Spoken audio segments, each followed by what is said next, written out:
Hey guys, and welcome to a showdown featuring myself under the guise of Melon Lord, with of course my favourite Lizardmen, up against Ben the Barman, representing the mighty QSA, and he's going to be bringing the Beastmen forces. Now, if you've seen the recent live stream, you'll see Ben absolutely kick my butt, so he is definitely a very scary combatant. Had a ton of really awesome games up against him before, so we thought we'd try something a little bit different and sneaky up against his Beastmen hordes. So for our build, it is relatively sensible in the front line. We have a load of Skink cohorts, some of which have javelins. Of course, javelins going to be very effective up against the Beastmen, but as you can see, we have no Zlak, we have no Carnosaurs, no Dreadsaurians. We're going to be going for more a traditional approach of Temple Guard. Temple Guard are a unit I don't use terribly often, despite the fact I rave about them and think they look incredibly gangster and are very powerful. So we have 3 units of Temple Guard, one of which is the Star Chamber Guardians, going to be living up to their name here and guarding Lord Mazdamundi. And I've not brought the true ruler of the Lizardmen, mighty Zlak, just going for Mazda today on the ground. He is coming in with Ruination of Cities, as well as Banishment and Shield of the Old Ones, but for his spell kit, we have Apotheosis, Curse of the Midnight Wind, Harmonic Convergence, and Net of Amantok, 4 really solid spells from him. Down for a little bit of support, we have a Bastildon with Soul Engine, just to entice the enemy in a little bit further, and take a little bit of pressure off Mazdamundi, my opponent knowing he needs to shut down this mighty beast. We've gone for a little bit of an air core here, so we do have triple Pterodon Riders with Fire Leech Bowlers. They're a unit I've been trying quite a lot recently. The Fire Leech Bowlers, most consider them a meme, but I think up against really lightly armoured targets like Ungor Raiders, they can certainly pack a punch and do some pretty decent damage. And it is the evolution of the Skink Chief, or de-evolution in a way. We used to see Skink Chiefs up on Pterodons all the time back in the day, but now almost everyone takes them on foot and completely naked. And we have taken them completely naked, but on top of the Pterodons. They need to certainly get a ton more value here to make up for their own gold cost, but against the Beastmen, who can't really compete with the air game too well, I think sitting on top of casters and characters may be able to get their value back rather nicely. Now, for the forces of Ben the Barman here and the Beastmen, we do have 2 Harpies up in the skies to try and contest the air game, although they are terribly outnumbered at this point. And in the front line, we have a load of Ungor Spearheads, 1, 2, 3, 4 dotted along. Also some Ungor Raiders to back them up, darted around the back lines here. We have some fast-moving heavy hitters as well in the form of the Razorgore herds, 1 on either flank. But the main centrepiece, as I'm sure you guys have been seeing, is the double giant here from Ben. A very risky pick, but at the same time, 2 giants has been a traditional pick up against the Lizardmen to try and counteract the monster mashup, because 2 giants can certainly pack a punch, especially when supported by the Koroks Man Rippers here, regiment of renowned Bestigors, who not only look incredibly gangster warriors of old, but also come in with that anti-large armor piercing, elite infantry at its finest. Of course, we have Morga the Shadowgave, the main competitive lord for Beastmen, coming in, of course, with all his spawn summons, and we have a Brave Shaman of Wild coming in with Viletide and the Cygor summon, and it looks like that's just what he's going to do. I really like this play here from Ben, popping out that Cygor early. Normally what you would see is the giants engage a large dinosaur like Zlak, then you pop the Cygor to help pin in the big monster and really do some large damage. But look at my build, he certainly wants to try and shut down the Temple Guard as soon as possible, so summoning the Cygor is a really nice pick. Over on the left-hand side, we also have some Warhounds who are going to be whipping their way around the flank. But there isn't too much of a back line for him to get into, where they can see the large rocks are now crushing the Star Chamber Guardians, getting a ton of kills straight off the bat. The air game certainly going to favour us the most here. Pterodons have managed to push off the Harpoos with some really nice volleys, and now we can quite happily focus down the Ungor Raiders. We're certainly going to butcher them quite quickly, so my opponent is going to be using the Harpies to push away my Pterodons, but we're simply going to be falling back slightly out of the range of the Ungor Raiders before engaging in glorious hand-to-hand combat and swarming the enemy. This is certainly going to work rather well with the Skink Chiefs here and active. And you can see the massive damage done to the Harpies here. Those Fire Leech Bowlers, certainly no joke. Every single hit does seem to be setting some Harpies ablaze with some really nice HP damage, and we're going to swarm them in combat, breaking them as quickly as possible. The main battle line did get underway. Some Skinks were sacrificed into the meat grinder, although some lovely play with the Chaos Warhounds. They darted around, got that lovely road attack, and broke up my formation. But I'm not too sad if the main engagement goes a little bit slow, as long as it allows us to win the air game. We're going to be coming down with a little cheeky Net of Amantok onto the Koroks Man Rippers, and then hitting them with that 2-1 punch, coming in with the Banishment as well on top of them. Going to be doing some lovely damage, tearing through the ranks. Although it looks like it may also clip some Temple Guard here. Mazdamundi, not known for his good eyesight there.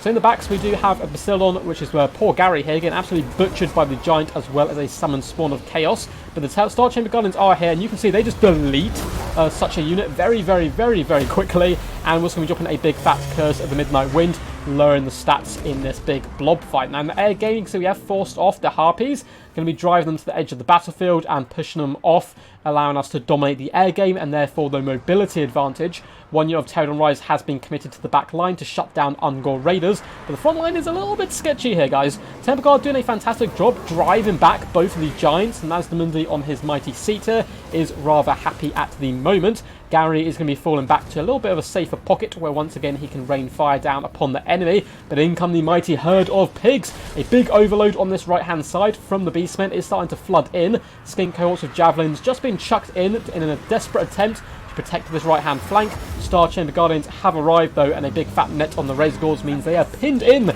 dealing with the elite boys. But you can see this does mean the Lord Mazdamundi has been slightly isolated here in the back pocket, and the double Giant may well come over. Really nice Voltide by my opponent there, getting some nice damage onto the Temple Guard and Star Chamber Guardians. But in the back lines, Ungor Raiders are being forced off, and that missile support is so key in helping whittle down the Temple Guard. Up in the skies, you can see the Skink Chiefs are returning from their long pilgrimage, as well as the Pterodon Riders, and they are certainly needed. You can see Mazdamundi is noping out of this as quickly as possible. We're taking massive chunks of damage as the pesky Giants do swarm. So Star Chamber Guardians and Temple Guard, with his Shield of the Old Ones popped, are going to start to jump over here to try and catch these Chaos Spawn and Giants. Curse of the Midnight Wind gone down once more in a desperate attempt to get Lord Mazdamundi out of there. However, the Chaos Spawn have started to surround him, doing some really nice work. And Razorgors charging into the rear, trying to break up that Temple Guard formation. The Temple Guard may as well be unbreakable. Their loyalty does not waver. Up in the skies, the double Skink Chief are now quite happily going to sit on this Bray Shaman all day and just blowpipe after blowpipe after blowpipe into him. You can see his health is dropping very rapidly. He's getting poisoned and slowed, so he can't even really escape them. And it looks like we're going to be able to take out to the enemy's magic rather early on here. Only one Cygor spell was managed to be popped here. Looks like we are going to be coming down with a fat banishment onto some Chaos Spawn as well as those Razorgors. Not going to do the most damage, of course. It's better suited for dealing with infantry, but still, any damage I can get at this point is pretty pivotal. Skink cohorts have returned, cobying some javelins into the Giants before they are swarmed by Chaos Warhounds themselves. And the big melee fight is just an absolute mess of elite Temple Guard warriors protecting Mazdamundi, who's having a whale of time, throwing his hands in the air like he just doesn't care, dropping big booming spells, obliterating Ungor Raiders as they desperately attempt to drag him down. Pterodon Riders have now started to float over to the main engagement. Going to be doing some big blast damage, although it looks like they are for now trying to focus on the Giants, realising they are the biggest threat, chasing down Mazdamundi and getting those big clobbering attacks into his thick rear. Temple Guard slowly overcoming the Gorok's Man Rippers here and dragging them down despite the fact they are outnumbered. Their leadership is simply far too good. Skink Chiefs have now managed to completely shatter the Bray Shaman and going to be switching their targets onto the weakened Giant, trying to force it off the field. And the balance power is now slightly in our favour, but it's a very sketchy game. If we have a look across the battlefield, really good play by Ben here, good diligent play of his Chaos Warhounds, breaking off the Basildon here, and it is also going to obviously kill it or break it off the entire battlefield. But apart from that, mobility is our main goal at the moment. Pterodon Riders and Skink Chiefs dominating the Air Force. Mazdamundi is popping an apotheosis on top of himself. He's getting rather low health-wise. Ungor Raiders being chucked into the mist as Temple Guard desperately bounce between Giants, trying to pin them in where possible. And this Giant is getting very low now. You can see he is consistently being poisoned as well by those pesky little Skink Chiefs up in the air, doing massive damage over time. And that's what they're good for. Lord Mazdamundi continue to float away. Morga is going to be getting in here, trying to poison him and slow him down. But he's got quite a thick hide, Mazdamundi, in its own right. And the Giants are really needed to support, but one of them now has been broken off. We're going to be switching our targets to the second Giant and bringing in a unit of Pterodons just to chase off this Giant and force it from the battlefield for good. Looks like Morga actually getting in the way there of his Giant ally from landing a big hit on Lord Mazdamundi. Gorok's Man Ripper still going strong, 23 models left, up to 42 kills, but they're getting a little bit haggard here, not too much health left. Chaos Warhounds are going to be bouncing back to the main engagement, perhaps a good way of catching Mazdamundi out in the open. Skink Chiefs continuing to fire down though, and that Giant is taking big pounding, but at the same time, Mazdamundi is getting just about 1,000 health, taking in one more big hit. We are going to pop Cold-Blooded on him, as I was a little bit worried of him breaking from the field, which would be an absolute disaster. Temple Guard have now pinned in the Giant, and it looks like we are going to be landing a net on top of him to keep him in place and allow the Skink Chiefs to absorb some more damage. Skink Chiefs have an absurd amount of ammunition as well.